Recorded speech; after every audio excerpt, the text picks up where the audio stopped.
my body very obviously was like, I want carbs, I like carbs, because it would just shift me right out of keto really fast with like...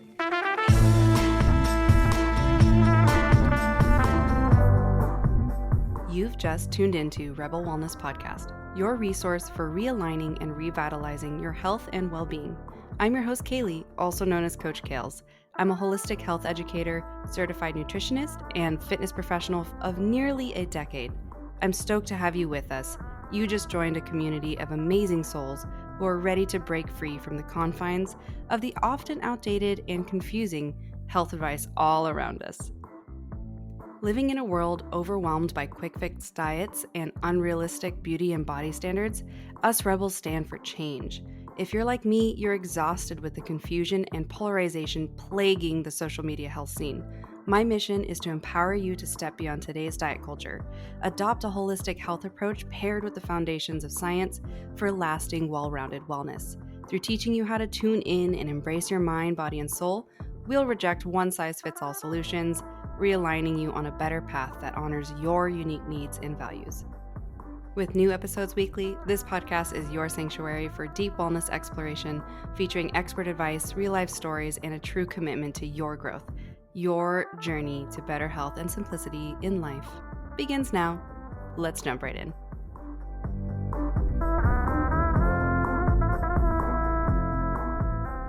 What's up, Rebels? Welcome back to yet another episode of my personal diet experience with some of the most popular eating styles of at least the last 10 years. And for those of you who haven't listened to the carnivore episode or the intermittent fasting episode, highly recommend those if you are curious about like a premenopausal female's experience with some of these diets, because I think it would be really helpful for you to kind of hear, an experience from not only somebody who still bleeds and has a cycle naturally, but also somebody who is a nutritionist, who has a little more insights to the whys things happened or, different things like that. Which is why I'm sharing this diet series, I guess I would say, with you guys, because it is really important that you kind of explore and better understand before you jump into any of these diets, because most of these diets are excluding something. And overall, most of you guys know my stance if you listen to any of my episodes. If you have not, well, welcome to the show. But also, I really invite you to explore some of my old episodes so that you can hear a little bit more of how I usually like to coach my clientele and, everybody on my social media platform of a more balanced way to view their nourishment, because we have a wide variety of things that we can digest for a reason.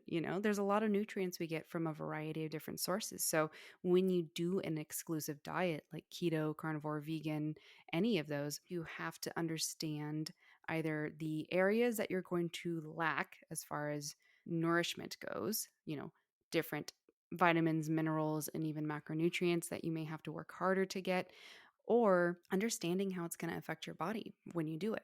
So females, there's a lot I'm going to talk about in today's episode with keto that is a little bit nuancy. So definitely stay tuned till the, I want to say like middle end of this episode, because I'm going to share a little bit of that nuance with you guys so you can understand how females, especially menstruating females, should approach the keto diet, whether you should approach it at all, and who is a good candidate for the keto diet in general.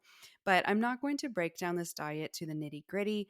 Like I've said before, I'm trying to more so orient this around my own experience with it. But as always, your girl has to talk a little bit about it, because I would assume you also are coming to this episode and listening because you understand keto or you want to understand it more, right? So that is going to be some of the awesome stuff you can expect from today's episode. But I would love to invite you to go to the show notes, check out our social medias, join our community on there at Rebel Wellness Podcast or at Kaylee Loren. I am definitely more active on the at Kaylee Loren, as the podcast is kind of a placeholder for people who are on social media to come together and, see when I always talk about when different episodes launch. We are on an every other Monday schedule so far for this season.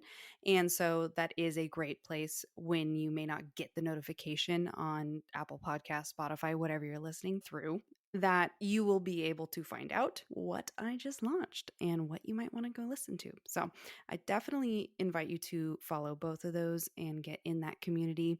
And I am also going to be continuing to engage and give a lot more value for you guys in my broadcast channel dominantly.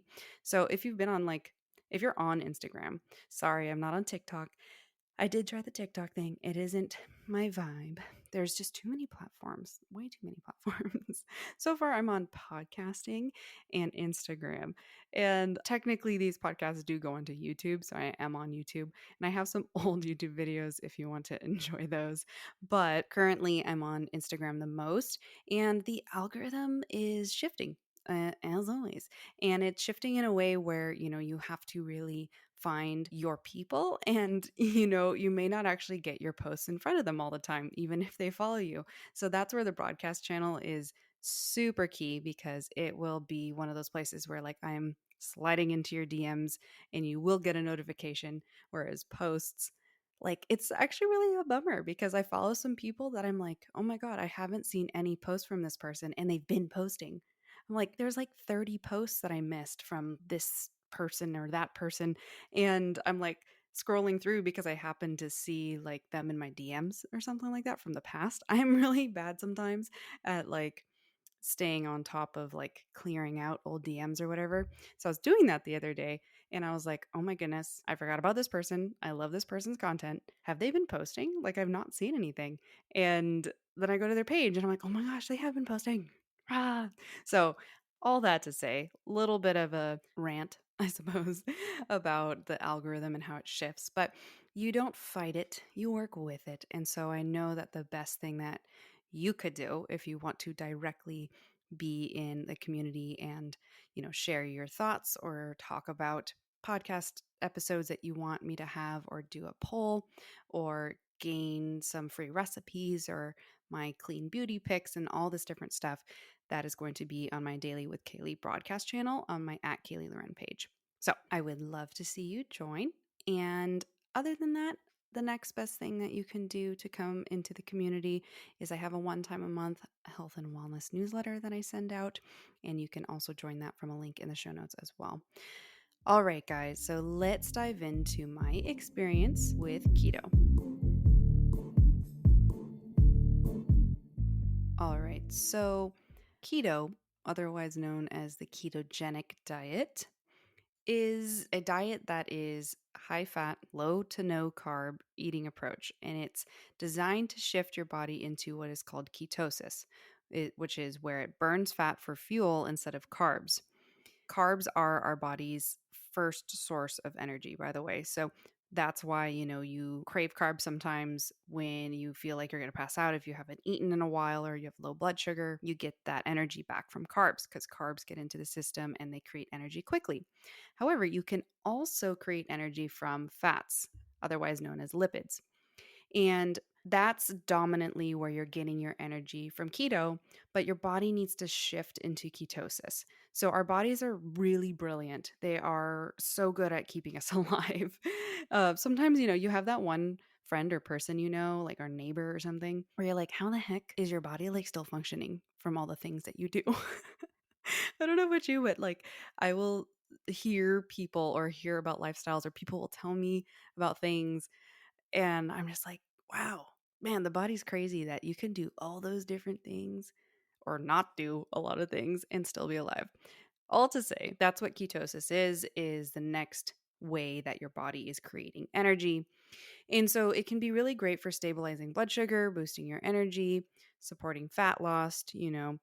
Women should approach it a little differently for a few different reasons. I'm going to get into those here soon, but it's going to be a way to essentially optimize your body if you are maybe somebody who has blood sugar imbalances, you're pre-diabetic, something in that zone. You might even be diabetic. Keto can work well for type 2 diabetics. I've definitely taken several clients out of type 2 diabetes through ketogenic diet. That's why it's a therapeutic diet as well. It actually was designed as a diet to help manage epilepsy and seizures in children. And then they discovered that for different reasons, how it impacts the brain and the brain's neural pathways and basically not triggering seizures, they decided to explore it further.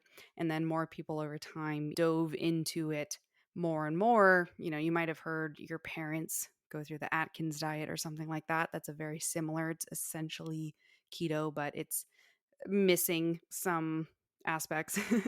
But essentially, anything that's low to no carb, you do have to make up the rest of your calories with fats and proteins. Fats are the most calorically dense gram for gram nutrient as far as macronutrients go. We have protein, carbs, and fats. Lipids are 9 calories per gram. Carbs and proteins are 4 calories per gram. So that's why when you eat a tablespoon of peanut butter, it's so many calories because it's essentially pure fat. There are some carbs and there is a little bit of protein in peanut butter, but mostly it is going to be a fat. So that's where you're going to see a lot of things that are high fat be calorically dense, right? So this makes keto diet a little easier because you are eating higher in fat and you are eating moderate amounts of protein. You don't want to overdo it in the protein because your body cannot, for some female bodies, especially because female bodies are very stubborn. Female bodies, especially premenopausal, love carbs. Just runs on carbs. Your hormones are happier on carbs. And so when you remove those carbs, you need to make up those lost calories through fats. So a typical, like if you were to imagine a plate, a ketogenic meal plate would be around 20% of a protein source, 5% or less of carbs, and 75% of fats. So it is extremely fat heavy, and you have to start to be creative about your fat sources. So, where a lot of people go wrong with it, and my initial take before starting keto and experimenting with it would be, oh my gosh, it's so unhealthy. People are just eating bacon and butter and cream cheese. And I remember actually, I was working and running this group class at the time at one of the first private training studios that I worked at. And there was a woman there who decided to pair the fitness program with keto. And at the time, especially being like a new baby nutritionist, because I was still finishing college at the time, I was like, I don't know about that. I'm not sure, like, if that's actually going to be good for you because it was the heat of when keto was so popular again. Like the second wave post Atkins. And which this was around, I'll give you guys context, around 2016, 2017. And so this was like when I first started to look into it more because I really, I wanted all of the women in this group class to be, properly supported. And I was not only the like director of the whole program, I was also specifically their nutrition outlet. So I did nutrition talks once a week with them. And I wanted to make sure, like as always, that I knew at least the best I could in the time of what's available as far as research and science goes to help them navigate these things, right? She was telling me of these different recipes that she was making.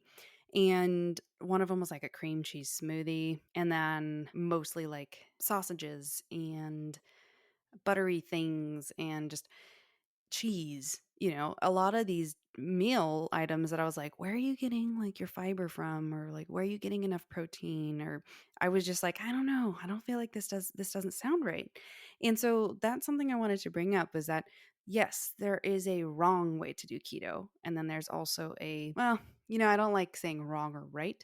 But in this circumstance, I would say if you're trying to get the health benefits, like I listed early on, you're definitely going to want to do it the right way, which I will tell you a little bit of my revelation of how I did keto, what it did for my health, and how I followed more of a keto green approach. And that definitely served me well compared to a lot of people who do the cream cheese smoothie version. Okay. So, right off the bat, the first thing I want to say is I do not recommend that style of keto. There's definitely a way to do like a junk food keto. There's like junk food vegan. And then, I mean, there's not really a junk food carnivore unless you're doing like a lot of processed meats. That would be my version of junk food carnivore if you haven't listened to the carnivore episode. So, with keto, you definitely don't want to prioritize these really fatty, processed sources of fats, dietary fats, like your cream cheeses, your fatty cheeses, your bacons, your processed sausages, your processed meats. All of those things are going to not really give you the health benefits that you're looking for. And there are sugars in dairy, galactose and lactose, and you can eat too much dairy to where your body is now mostly prioritizing the sugars it's getting from those milk products.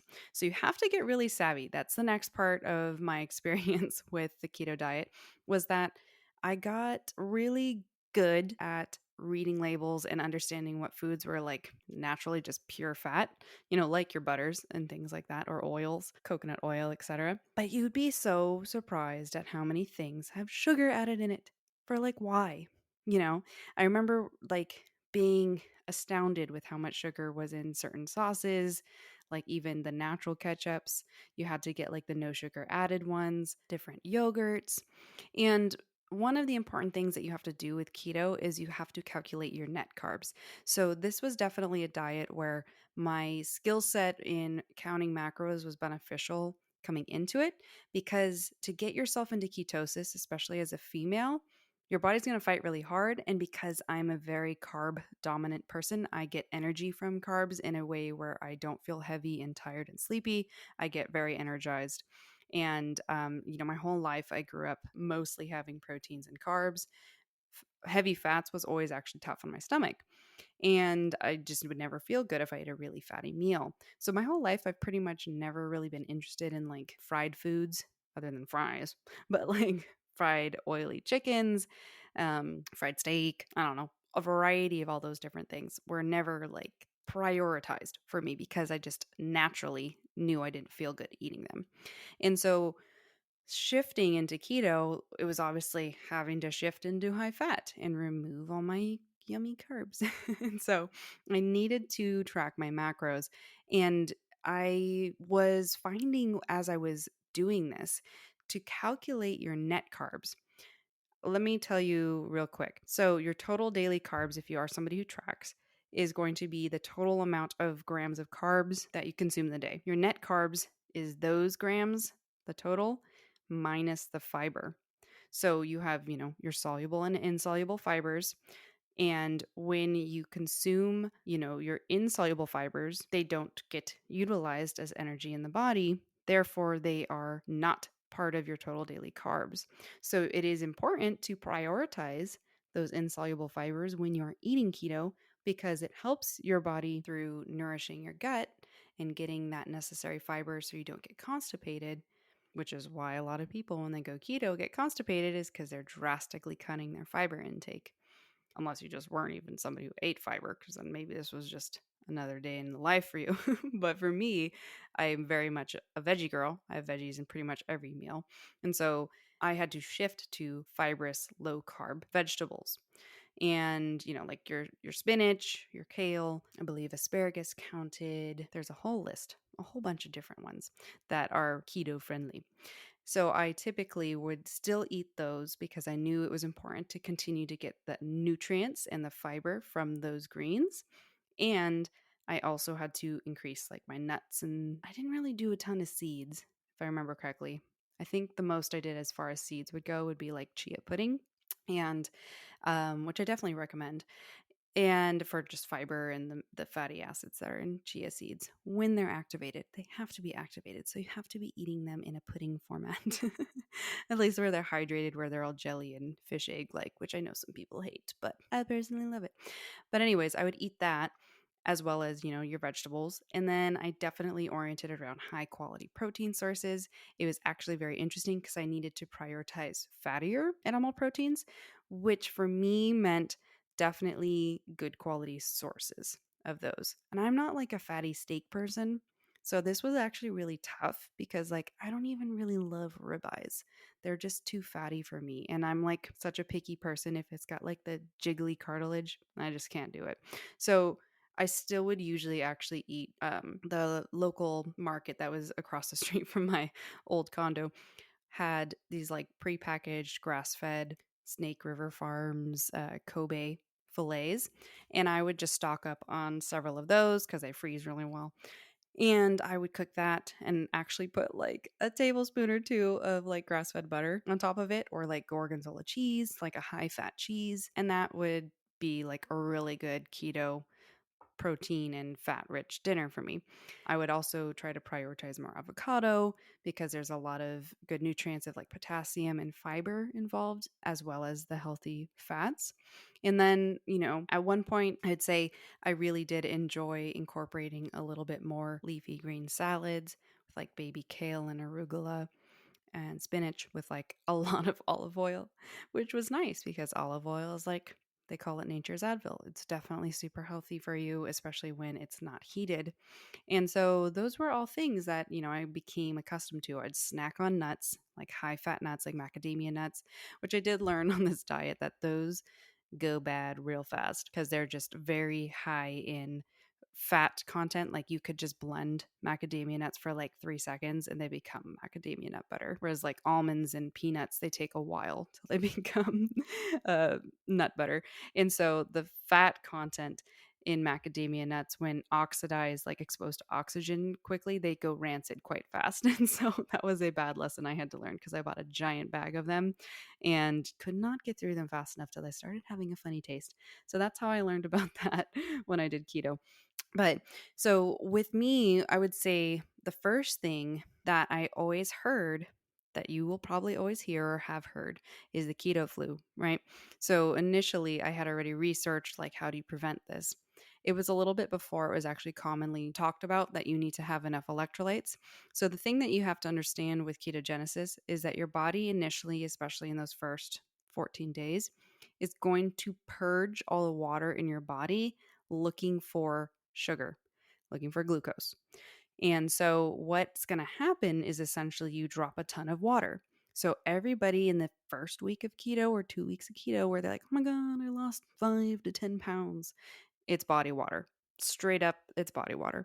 You simply cannot lose a pound of fat or several pounds of fat for that matter in that short amount of time unless for some reason you stopped eating, but that's not good. Don't do that. And it usually doesn't happen that fast like that. So that's definitely water loss that happens. And what was very interesting to me is I had to phase into keto twice because I had a mistake. I think I had a trip or something. And then I kind of just had like a little bit too many carbs. And then like my body immediately shifted right back out of ketosis. And I actually didn't even have like that much. It wasn't like I was eating pizza or anything. I think I had like some fruit and stuff. And so it just really was a sign to me how much my body preferred carbs as its energy source. But it was fascinating because then I learned that I hold on to, on average, 8 pounds of water. That's just where my body just like naturally is hydrated at. It holds 8 pounds of water because both times that I phased into ketosis, I dropped 8 pounds of water. So it was actually cool because then I was like learning that like at least 8 pounds of me is for sure water. Which is like kind of an interesting thing. So, and several of my clients would, on average, I would say it was usually 8 pounds for my females. And then for my males, it was anywhere from 10 to 15 pounds. One of them, it was 15 pounds. And he phased into keto like 3 different times because we did it for a few different reasons and events over like the several years that we trained together. And it was always fascinating to me because I was just like, damn, 15 pounds of water, that's crazy. So, anyways, that's a really interesting fact that I think is important to understand with keto. But with that water loss comes electrolyte loss.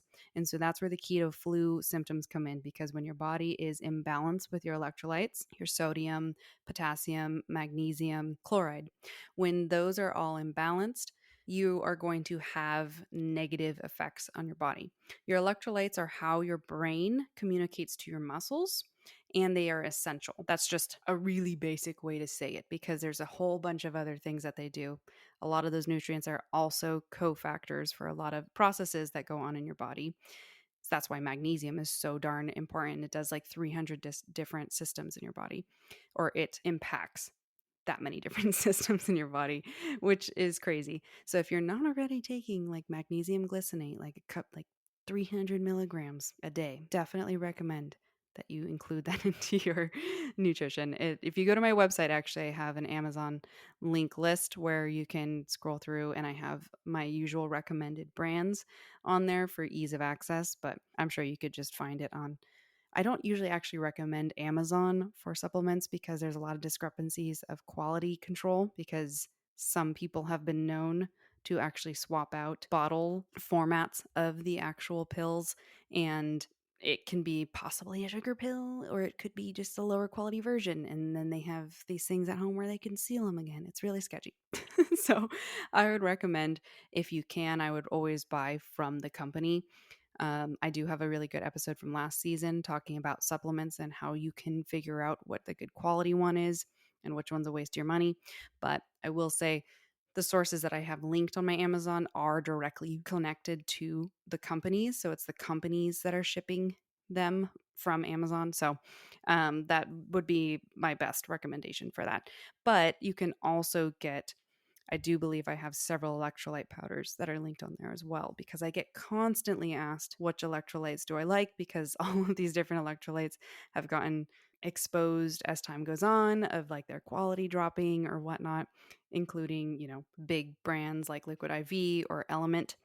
An element is one of the most popular ones that people use for keto, because when you're doing a keto diet, when you're dropping all that water, your body needs more sodium because you're losing a lot of that sodium every time that your body is, it stays quote unquote dry when you're in ketosis. And that's how a lot of people who do keto tend to look a little bit leaner more consistently, because their body is constantly purging water, and you need to replenish that with enough sodium every day. So the standard American diet recommendation of 2,300 milligrams of sodium is no longer actually applicable to you, because you need more. So you need more, like 3 or 4,000 milligrams of sodium, unless you're super active. But I'm going to tell you a little funny story about one of the side effects of keto when it comes to being super active in a little bit. But to kind of tie it all in into the electrolyte conversation, to avoid that flu feeling, I made sure to have ample electrolytes every day of the assimilation phase. So that was roughly 14 days. Some people quote that premenstrual females, not premenstrual, premenopausal females need 21 days of being quite strict and consistent on keto and keto ratios of your food until you can really be assimilated in. And a lot of people have like the pee strips or all that kind of stuff. When I had researched it, I had found that it's more accurate to do blood strips and reading the ketones in your blood. So they actually make little, kind of like the same as the diabetic readers where you prick your finger and read the blood. They make ketosis strips. And so I bought those and I used those during my time doing keto. But I had also bought the strips from what I could find to be the most reputable. There's a lot of baloney strips online there that are not actually good, and some of them are already pre-primed to look, whenever they get wet with your pee, to be like you're in ketosis, and they're really not reading your ketones. There's so many annoying scams. But I will say the ones that I had bought, when I tried them, alongside the blood markers, I did find that the blood marker, when I shifted into ketosis, was definitely not the same as the pee strips. My pee strips hardly ever showed that I was in ketosis until like one day when I had done this giant hike. That was like a 5-mile hike, and all I brought was water and nuts, and I was like, man, I'm going to be definitely in ketosis after this. And sure enough, I definitely was. So it is really important that you kind of know how to monitor it if you're trying to really get into ketosis. And some people shift into it way faster and some definitely don't. And I was one of those people that definitely didn't. So I definitely recommend doing the blood ketone reading strips, because I found better success and accuracy with that. But I know getting used to pricking yourself is not so fun, but kind of get used to it after a while, and it's not so bad. So one of the other things that I experienced, so after I started to really fully get into it, I didn't actually have a horribly miserable time being like, oh my gosh, there's like, I feel like crap. Like, a lot of people will hit that like day 3 or day 4 wall where they're just like, meh. I don't know if you've ever followed any vlogs or seen videos where people have shared every day, like they've done a vlog of like phasing into ketosis. Again, there was so many of them in like that 2017 timeframe. But I'm sure there's better ones nowadays, honestly. Those videos would always show them by day 3 to 5 being like complete zombies. Interestingly enough, I did not have that impact. I had that with carnivore, but I did not have this with keto. And so for me, I remember like the end of week 1 starting to wake up and feel like awake. Like I didn't have that kind of like meh, getting out of sleep feeling at all. And it was very interesting to me because I was like, this is new. I was like, I just wake up and I feel like I want to get up and I'd still be sleeping deeply. And so for me, I was like, okay, I'm going to note that. And I was like, maybe this is related to like the whole shifting into less neuroinflammation and things like that. Don't really know if 7 days is long enough to do that. So it might have just been my body jamming in ketosis. But I also know that I just wasn't fully in ketosis at that point yet. So it just was really interesting that I shifted off of carbs and I felt like that. So that was one of the biggest things as I definitely got the keto clarity that a lot of people talk about. And so for me, that was very interesting and I was like a big fan. But it was definitely interesting starting to try to add in some of those little specialty things like MCT oil or what was it? Some of those, like, they had some ketones. Yeah, that's what it was. It was ketones that you could drink. And I remember one of my clients who was super into biohacking stuff, and he had bought a bunch of these really expensive ketone drinks and gave me one. And I was like, I don't want to waste this. This thing was expensive and it's like one drink. So it took me a really long time to try it, but I was like, okay, I'm in keto. I do not plan to be in keto my whole life. Let's go ahead and go for it.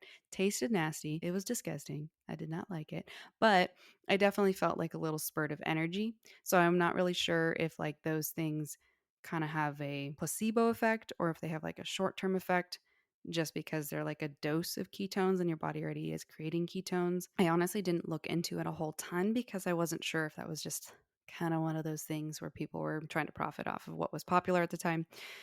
But I will say it was definitely not worth what he paid for them. I think for like a pack of 3, it was like $75, which is insane, right? So for me, I wouldn't really recommend any of those ketone enhancing drinks. I don't think that they are necessarily helpful, but I do think a good quality low sugar electrolyte is a great move. And again, you would just need to check the backs of them. They even make capsules that are essentially just like pure electrolytes. They don't have any flavor. There's no fanciness to them, but you definitely still need to make sure you're drinking enough water. So that's one other thing that I forgot to add to the electrolyte conversation is that you need so much consistent water on this diet because you can definitely dehydrate yourself on top of not having enough electrolytes. So that's where you kind of risk things if you do not take care of that. So you want to start your morning with at least 20 ounces of water with electrolytes. It is really good for you to potentially stock up on spring water, so water that already has minerals in it, as your like daily drinking water while you're in ketosis, because that's going to just help your body stay amply hydrated because your kidneys need water, okay? Especially when they're filtering like crazy all the water out of your body. So, keto clarity was great. Being no keto flu, awesome. The funny thing that I told you I would tell you about was activity got weird. So while my brain and everything was operating like at 100% or more, it was like 105%. I felt like my muscles were not. And I was definitely like peak of my fitness time. I like plyometric work. I like heavy lifting. I like kettlebell work, all those things. And so for me, when I also like bouldering.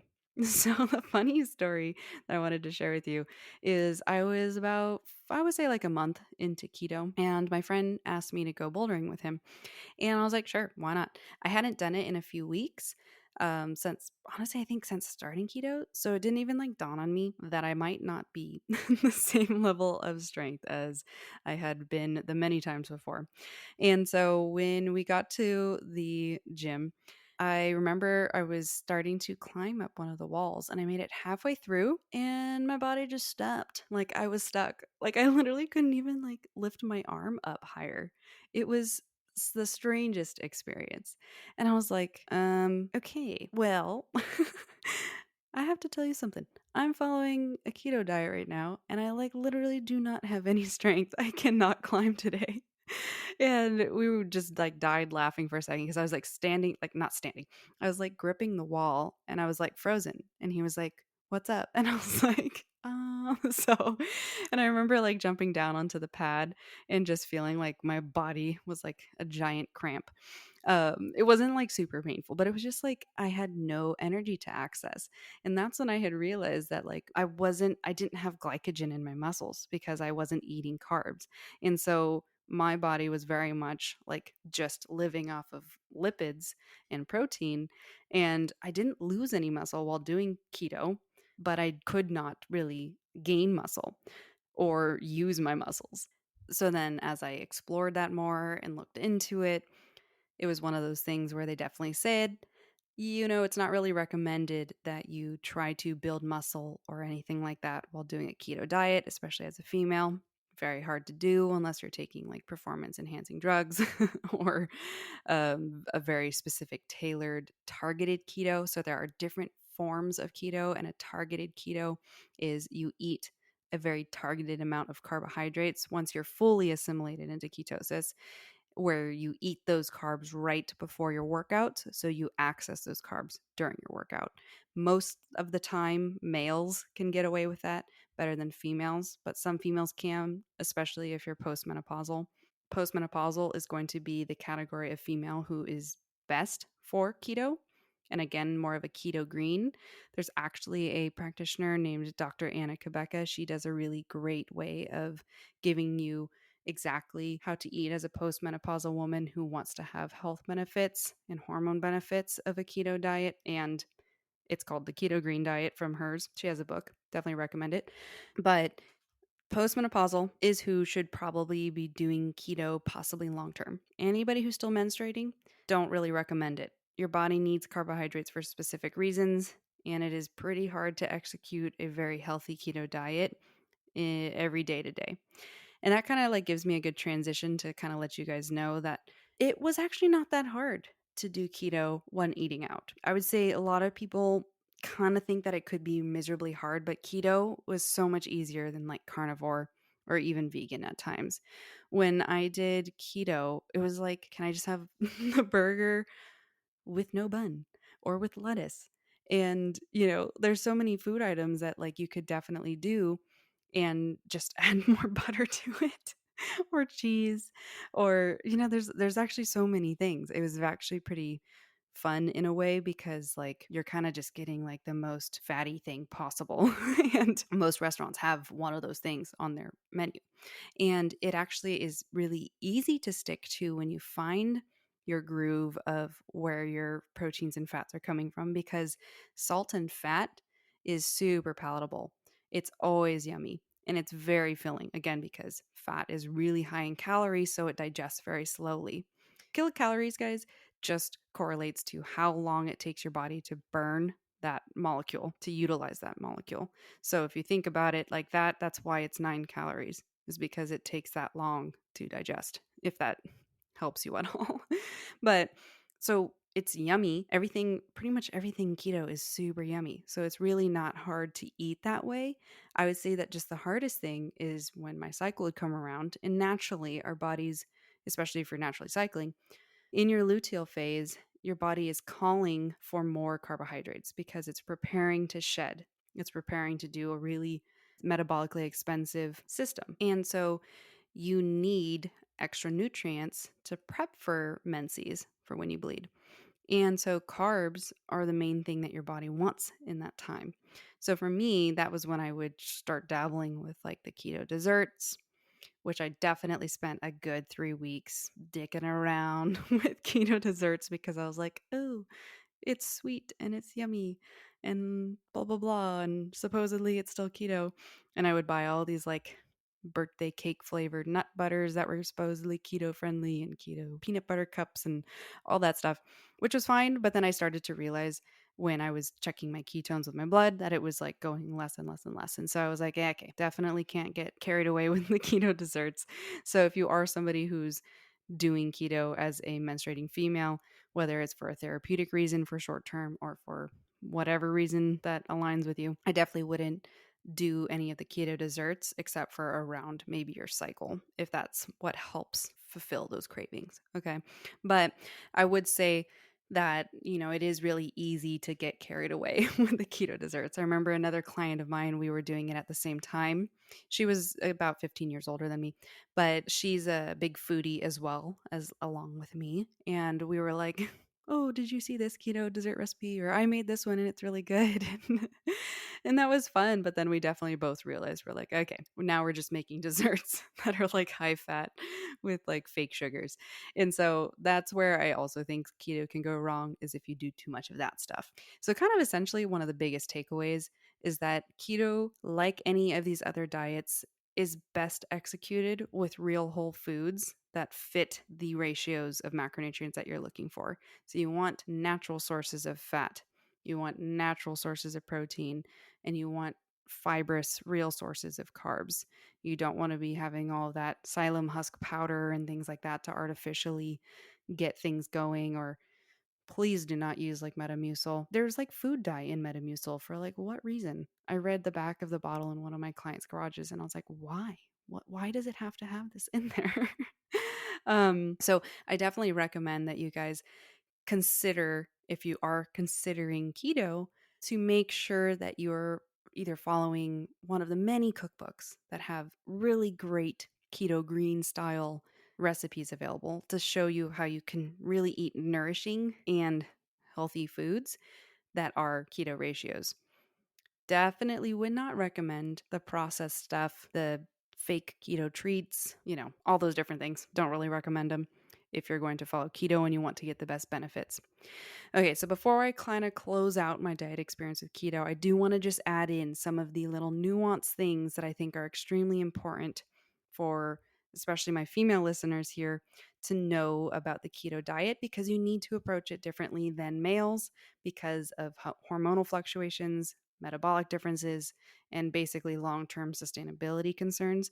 So let's go through those real quick. So, the first thing to know is that keto definitely alters your hormone levels. It can lead to irregular periods because it can impact your estrogen and progesterone, which those are your two major hormones that are in play with a natural cycle. Things that are a little tricky are if you are on birth control because you are not naturally cycling. So you may not actually have those reactions, but I will say that that doesn't always mean that it's good. A lot of people like being on birth control and skip their fake bleeds, the, the sugar pills, and all that kind of stuff. Or if they're on IUD, they like not having consistent or even periods at all. However, I will tell you, be very careful about that, especially if you're in your like early to mid 20s or even in your early 30s. If you want to have children later, it's going to take you so much more time than they tell you to get your hormones back in check, because they do get imbalanced with prolonged use of birth control, of hormonal birth control. So I definitely have several episodes from last season on this topic, especially detoxing from birth control. So definitely check those out.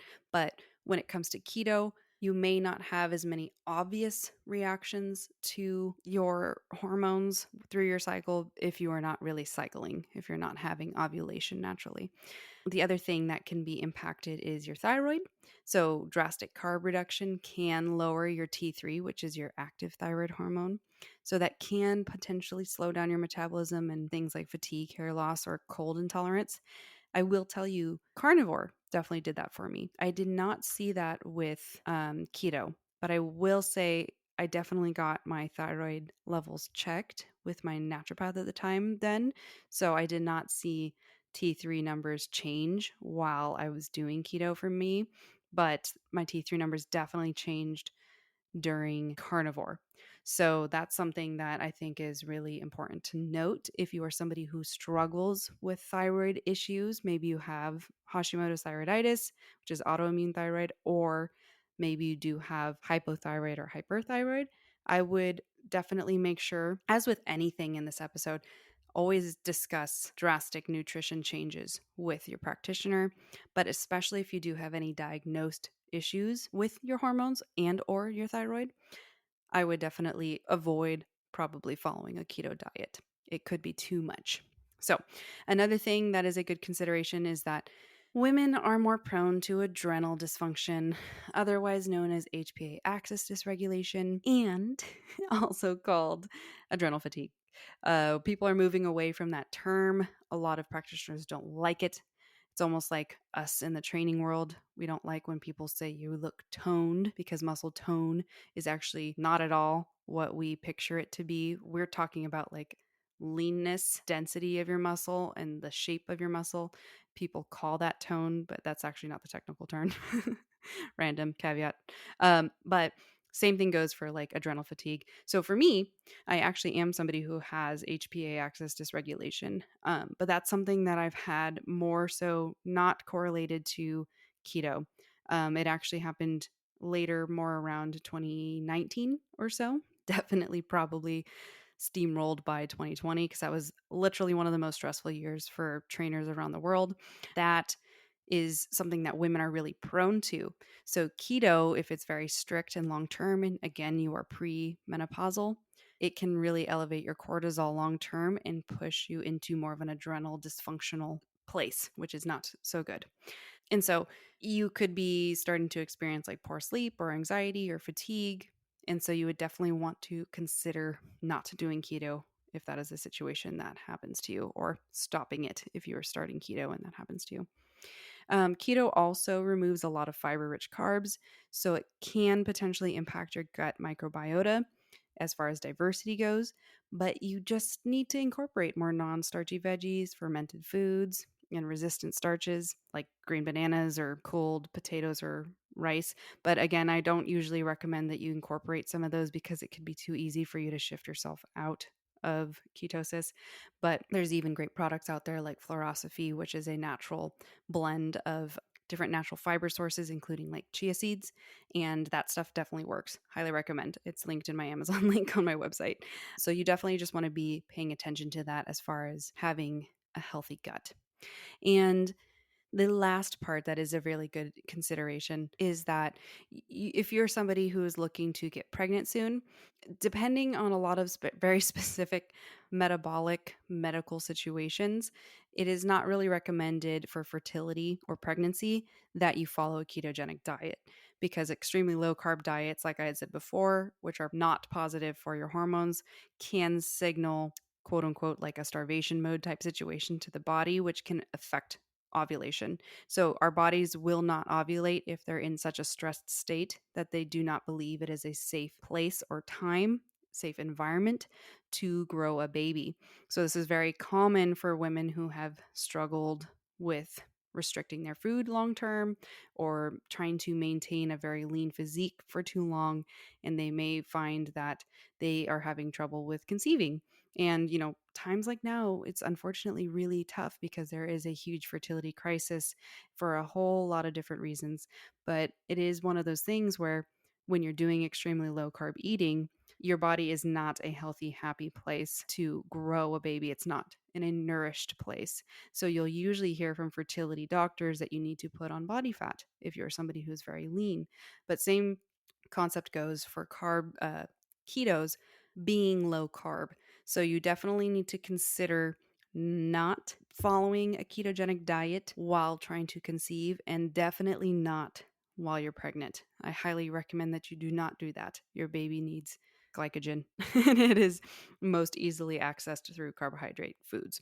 So if you're somebody who's keto and you're wanting to phase into a fertility zone, I would slowly phase yourself out of keto and then follow more of a mixed plate diet where you're having I usually recommend the healthiest ratios of macronutrients for people who are just wanting to be in a most nourished state and have a balanced life where they can get away with having treats here and there.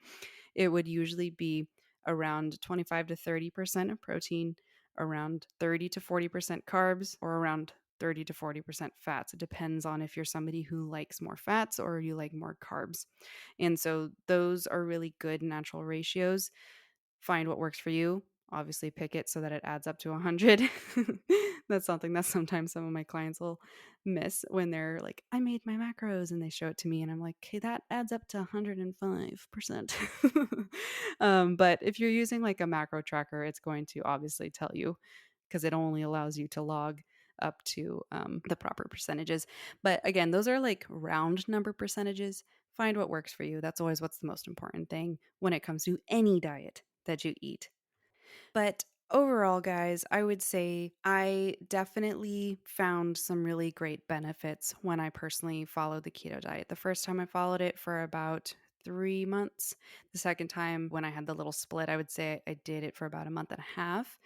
And then I finally started to realize that like it seemed as though my body very obviously was like, I want carbs, I like carbs, because it would just shift me right out of keto really fast with like maybe having 50 grams of carbs. So my body just kind of, I listened to it and I understood that like, okay, well, this was fun while it lasted. I definitely missed the keto clarity. I would possibly consider doing it again in the future, maybe therapeutically, maybe during like postmenopausal, but I would definitely say for those of us who still are cycling naturally, it is better for you to find a more whole, nutrient dense, multi macronutrient inclusive diet versus any one that removes entire food groups like carbohydrates. So, all right, rebels, that's it for my keto experience.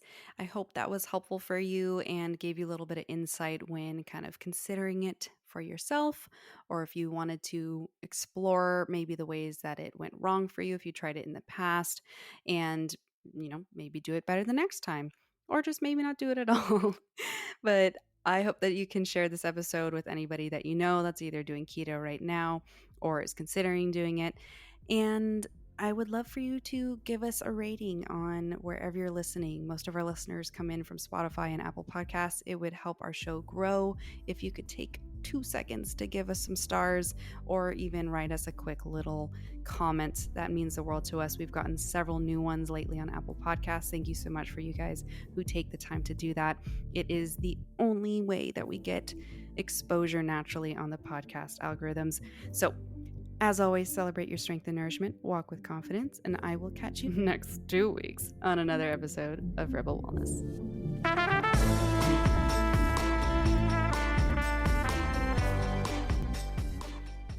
What did you think about that episode? If you enjoyed it, I hope that you would come join my community on Instagram at Rebel Wellness Podcast or my coaching page at Kaylee Loren, or both. I would love to see your name pop up on my new follows list. I might say hello if I catch you. And I would also like to invite you to come check out my website, coachkales.com, if you're interested in seeing any more of the educational learning resources I have created for you. I have a whole ton of amazing free downloads that you can like dip your toe in the water of what working with me looks like. And if you are really vibing with what I have to say and how I teach it, come explore my courses that are available for purchase. They are all do it yourself. In the near future, I plan to have some awesome group coaching that will be all live, so stay tuned for that. And the best way to know when I'm going to launch those is through my monthly wellness newsletter, which is my hand-curated, not AR-generated, monthly all things health and wellness newsletter that I created to be your new favorite resource for staying up to date with the latest in the health world, self-care resources that I've created, and a bunch of the clean beauty picks that I personally use myself, and a whole lot more, as well as early access and discounts to anything that I create in the future for specifically my newsletter sign up. So if you'd like to sign up, head to coachkales.com and add yourself to my mailing list. Last but not least, I would absolutely love it if you would help our podcast grow by simply sharing a rating or review wherever you stream and are listening to me right now, and share it on your social medias or text it to some friends or family members if this episode resonated and was something that you think could help somebody else, because I really would love to help anybody in your circle if I've been helping you. So I absolutely am so grateful that you're here. And if you listened all the way through, you are a real one. So, all right, Rebel, until next episode.